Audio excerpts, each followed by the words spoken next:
आध्यात्मिकता विश्वास और परमार्थर पुण्यधाम श्रीक्षेत्र पुरुषोत्तम क्षेत्र पुरी। यह केवल हिंदू मानकर पवित्र क्षेत्र नुहे, पर्यटक और गवेषक मानक पई महान पुण्यभूमि। श्रीमंदिर श्री जगन्नाथ बड़दाण्ड और महोदधि समेत अनेक मंदिर मठ और पुष्करिणी एही क्षेत्र को मर्त्य वैकुंठ हिसाब रे प्रतिपादित करिछि।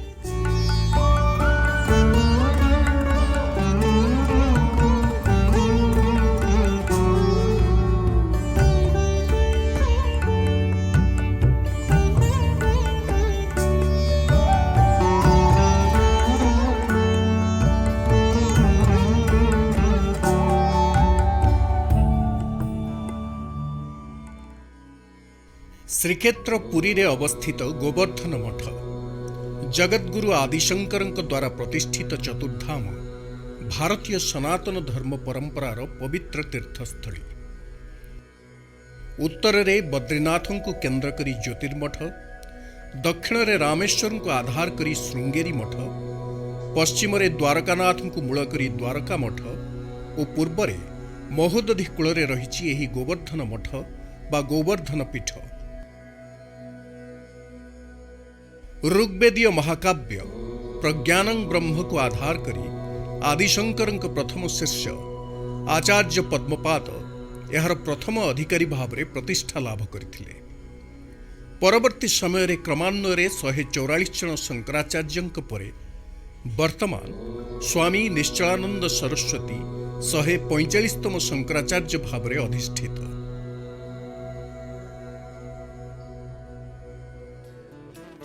इतिहास कहे जजाति द्वितीय समय रे पूर्वरु रक्तबाहुर आक्रमण काल रे सुवर्णपुर कोट समलाई ठारे 144 वर्ष पाताली होइथिबा श्री जगन्नाथ आदि चतुर्धा मूर्ति को शंकराचार्य उद्धार करी वैशाख शुक्ल दशमी तिथि रे श्रीमंदिर रत्नवेदी रे पुनः प्रतिष्ठित कराइथिले। समस्त पूजार रीतिनीति मध्य निर्धारित करिथिले। श्रीमंदिर को दंड धरी प्रवेश करिबा और आसनपाती बसिबारे अधिकृत शंकराचार्य। श्रीमंदिर धार्मिक समस्यार एकमात्र निष्पत्तिदाता हेउछंती श्रील शंकराचार्य। श्रीमंदिर मुक्तिमंडपर स्थायी सभापति मध्य श्री शंकराचार्य।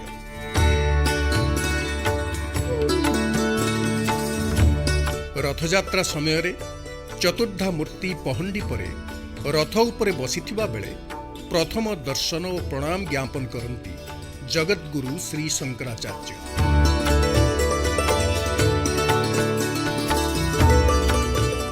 जे मूर्ति भंजक मानकर दौरात्म्य आमर पवित्र श्रीमंदिर रत्न सिंहासन जो रिक्त पड़ा एवं श्रीजीव मानकर अवस्थिति आम कौठार जापारूँ।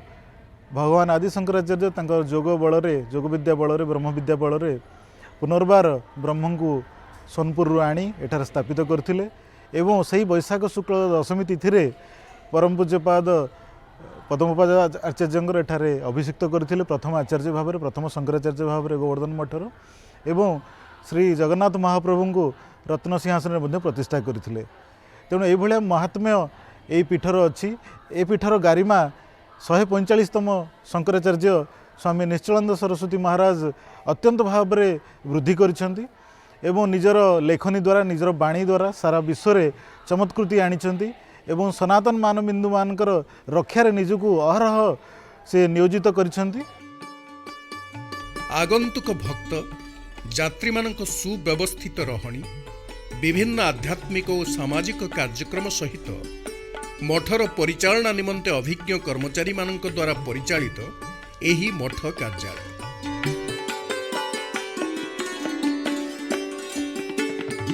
आदिशंकर प्रणीत विभिन्न ग्रंथ वर्तमान शंकराचार्य स्वामी निश्चलानंद सरस्वती रचित वैदिक गणित ग्रंथ सहित मठ पक्षर प्रकाशित बहु पुस्तक को सुलभ मूल्य रे विक्रय करा निमंते मठ परिसर रे रहिछि एक पुस्तक विक्रय केन्द्र।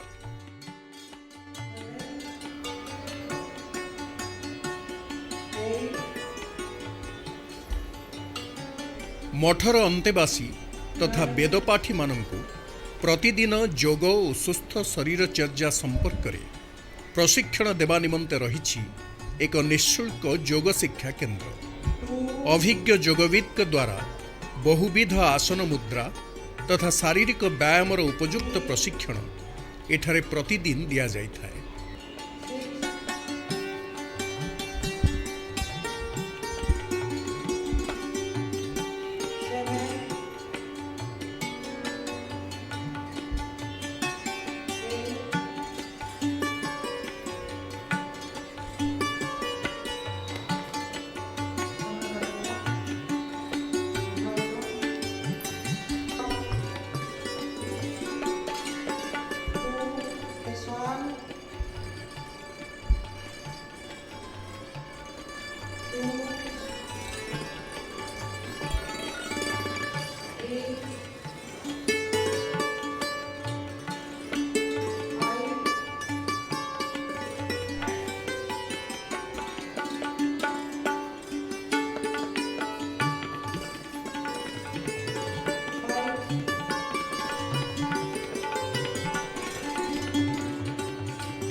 गोवर्धन मठ परिसर में रही एक समृद्ध पाठागार।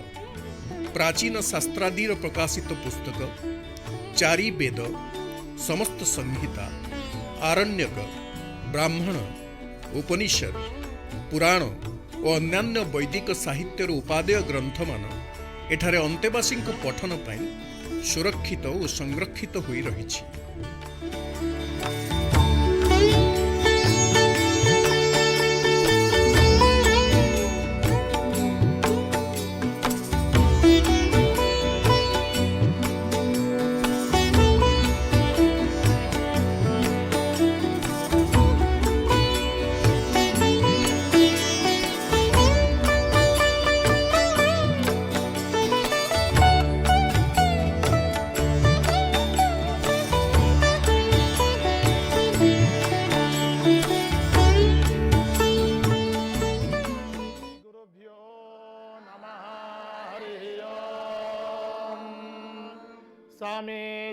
यज्ञोपवीत धारण द्वारा अधिकृत ब्रह्मचारी मानक वेदपाठर प्रशिक्षण देवा लक्ष्य एही मठ परिसर रे रहिछि एक वेद पाठशाला।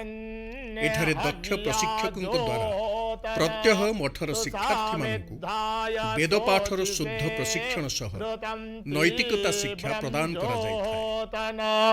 अग्नये जात वेदसे त्रिगो सद्धाम विराजाति वाक् आस्मिन् हव्या ज्योतना श्रुतेना वर्धयामसे तस्यास्ते पृथिवी देवयजन् पृष्ठेऽग्निमन्नाद मन्नाद्याया दाधे इतरं च प्रयन् स्वाहा अन्तश्चारति रोचनस्य प्राणादापानति समेधाग्निं दोवस्यता घृतैर्बोधयतातिथिं आस्मिन् हव्या ज्योतना जुषस्व समेधो मम भूर्भुवस्वर्द्योरेव भौम्ना भौमेरिवा बारिमिणा तरं पुरः जुषस्व समेधो मम आयं गौः प्रश्नेरकर्हीदसादन् गोसद्धाम विराजनये जातवेदसे तन्त्वा समिदवीरं भूर्भुवस्वर्द्योरेव भौम्ना भौमेरिव परिमिणा तस्यास्ते पृथिवी देवयजन् पृष्ठेऽग्निमन्। एकमुखी ठारू पंचमुखी रुद्राक्ष पर्यंत दुर्लभ वृक्ष मानकु नहीं शोभा पाउछि मठ मध्यरे थिबा रुद्राक्ष बाटिका।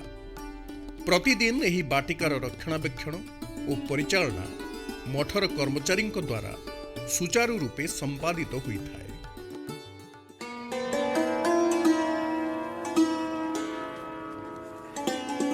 दशनामी गुरु परंपरार पूर्वाचार्य मानक समाधि मंडप गुड़िक मध्य मठ परिसर रे रहिछि।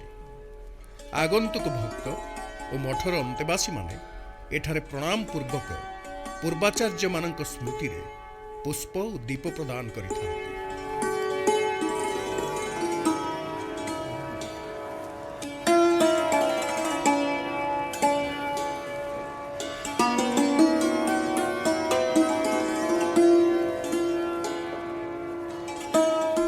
गंगा जमुना कूप मठर रोषशाला और पूजा पार्वण रे एही कूपर जल को ही शुद्धपूत भाव में व्यवहार करा जायଥାଏ।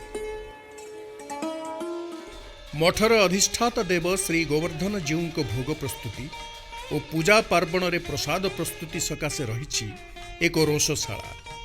काठ चुली रे होमाग्नि संजोग करा जाय प्रत्यह एठारे पाचक मानक द्वारा भोग रोषेई करा जायଥାଏ।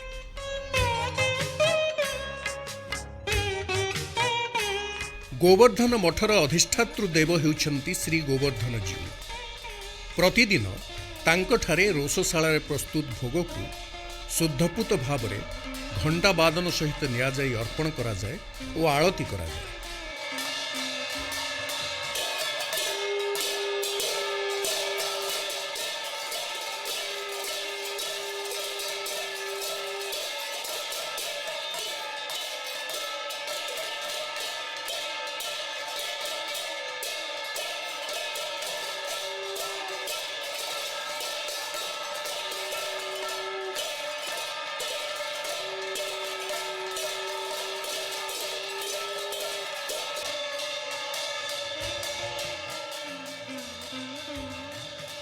एही आळती को परवर्ती समय रे अर्धनारीश्वर को परे श्री गुरु गादी को समर्पित करा जाए।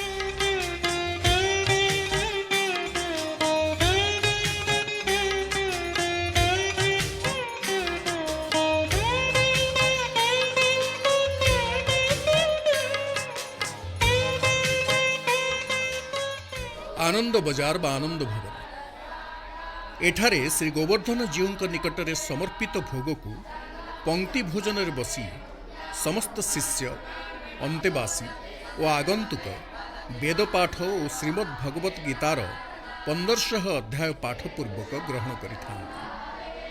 प्राय एककालीन 200 रु अधिक व्यक्ति एकत्र पंक्ति भोजन करिपारंती एही आनंद भवन रे।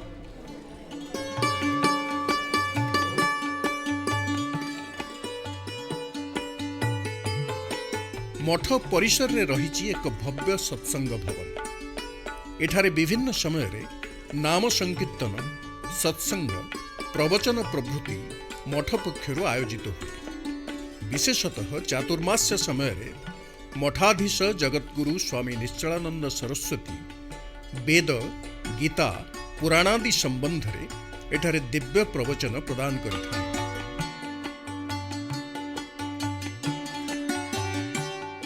श्रीमद् भागवत और उपनिषदों में ऐसा उल्लेख प्राप्त है कि श्री ब्रह्मा जी जिनको हिरण्यगर्भ कहते हैं वे शब्द ब्रह्मात्मक हैं अर्थात वेदात्मक हैं। उनके पूर्व मुख से ऋग्वेद की, दक्षिण मुख से यजुर्वेद की, पश्चिम मुख से सामवेद की और उत्तर मुख से अथर्ववेद की अभिव्यक्ति महाकल्प के प्रारंभ में होती है। उसी को प्रमाण मानकर शिवावतार भगवत्पाद आदि शंकराचार्य महाभाग ने पूर्व दिशा में पुरुषोत्तमक क्षेत्र पुरी में गोवर्धन मठ पुरी पीठ की स्थापना की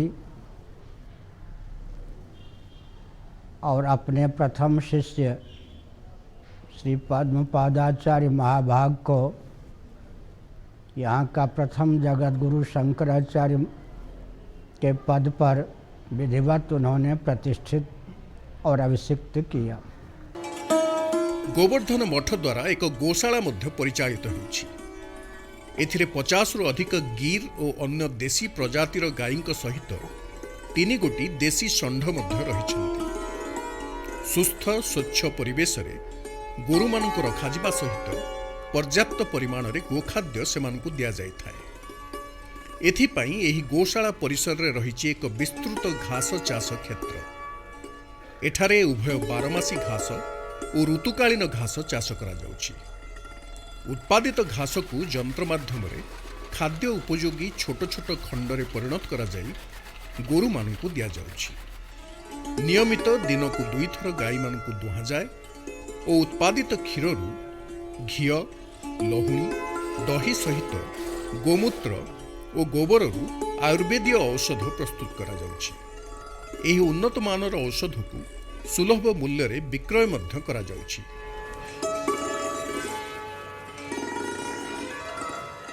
गोशालार वर्ज्यवस्तु को एक स्थान रे गदा करा जाई उत्कृष्ट जैवसार प्रस्तुत करा जाई घास चाष और पनीपरिबा चाष रे व्यवहृत करा जाउछि।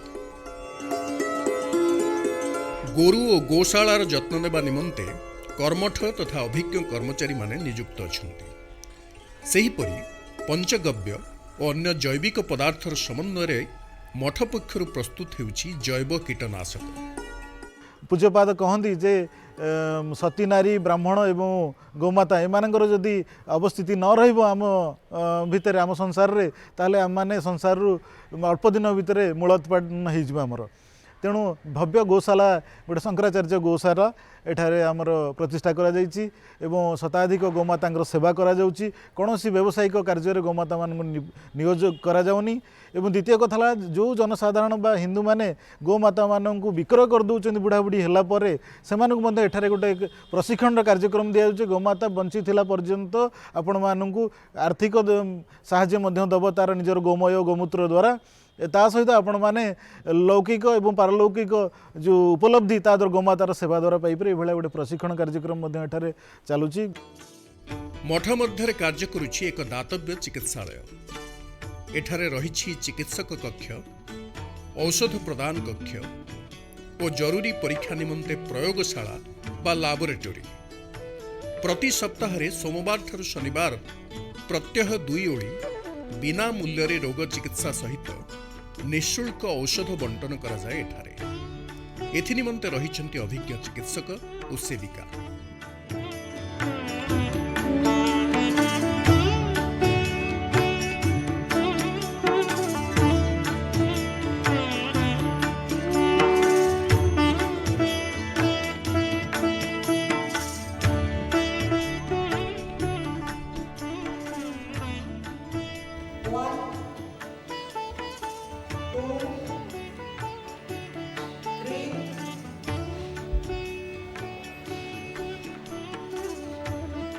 आदित्यवाही केवल मात्र आध्यात्मिक सेवा नुहे बरं प्राकृतिक विपर्य और दैवी दुर्विपाक समय मठ पक्षरु कार्य करुथिबा दक्ष आदित्य बाहिनी तात्कालिक साहाय्य और सहायता प्रदान सह जनजीवन सुरक्षा क्षेत्र में गुरुत्वपूर्ण दायित्व निर्वाह करिथांती।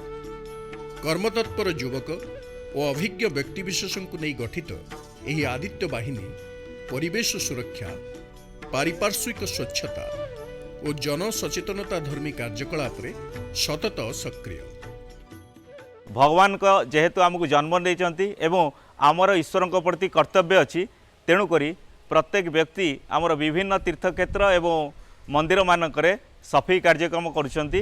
यह आमको जगतगुरु शंकराचार्य प्रेरणा देइचंती जे आमे निजकू तांकर सेवक भाव में प्रत्येक मंदिर केवल जगन्नाथ मंदिर नुहे प्रत्येक मंदिर रे प्रत्येक शाखा अंचल मंदिर मानकरे आमे सेवा प्रदान करूछु।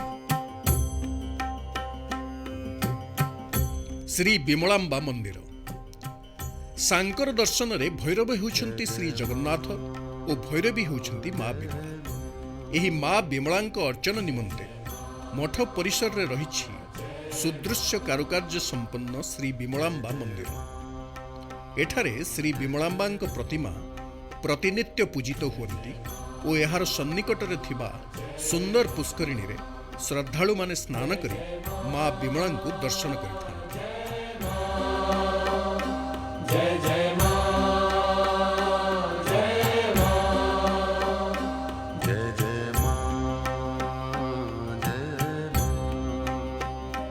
जय जय मां जय मां जय जय मां जय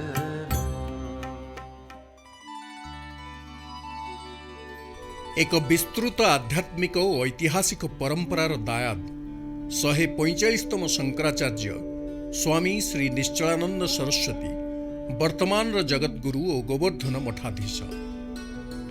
वैदिक गणितर समाधान सूत्र व्याख्यान रे अतीव धुरंधर और विश्वस्तरीय गाणितिक स्वामी श्री निश्चलानंद सरस्वती महाभाग आध्यात्मिक तत्व विश्लेषण रे मध्य समभाव रे धुरीण। श्वेताश्वेतर उपनिषद्र हरिहर प्रकाशिका टीका श्री शिवावतार भगवत्पाद शंकराचार्य सार्वभौम सनातन सिद्धांत अंकपदीयम स्वस्तिक गणित गणित दर्शन प्रभृति अनेक आध्यात्मिक तथा गाणितिक ग्रंथ तांकर विचक्षण धीमत्तार समुज्ज्वल प्रमाण। गोवर्धन मठर 143तम शंकराचार्य ब्रह्मलीन स्वामी भारती कृष्ण द्वारा जो वैदिक गणित जहाँकि विश्व में आलोड़न सृष्टि करथिला ताकू आगे नहीं वर्तमान 145तम शंकराचार्य स्वामी निश्चलानंद सरस्वती महाराज प्राय 9टी गणित पुस्तक लिखि सारे जोटा कि ऑक्सफोर्ड एवं कैम्ब्रिज विश्वविद्यालय विभिन्न वैज्ञानिक एवं गणितज्ञ द्वारा सेटा प्रमाणित होगा लगिलानी एवं ताकू विश्वस्तर में नहीं विभिन्न जगार रिसर्चर काम आरंभ है एवं पूज्यपाद वर्तमान सुधा राष्ट्र को मार्गदर्शन देवाई एवं विभिन्न धर्म पुस्तक विभिन्न पौराणिक वेद वाङ्मय को लेकर प्राय 100 पुस्तक रचना कले जोटा कि आगामी दिन में एक धरोहर रम आगामी पीढ़ी पाइंका।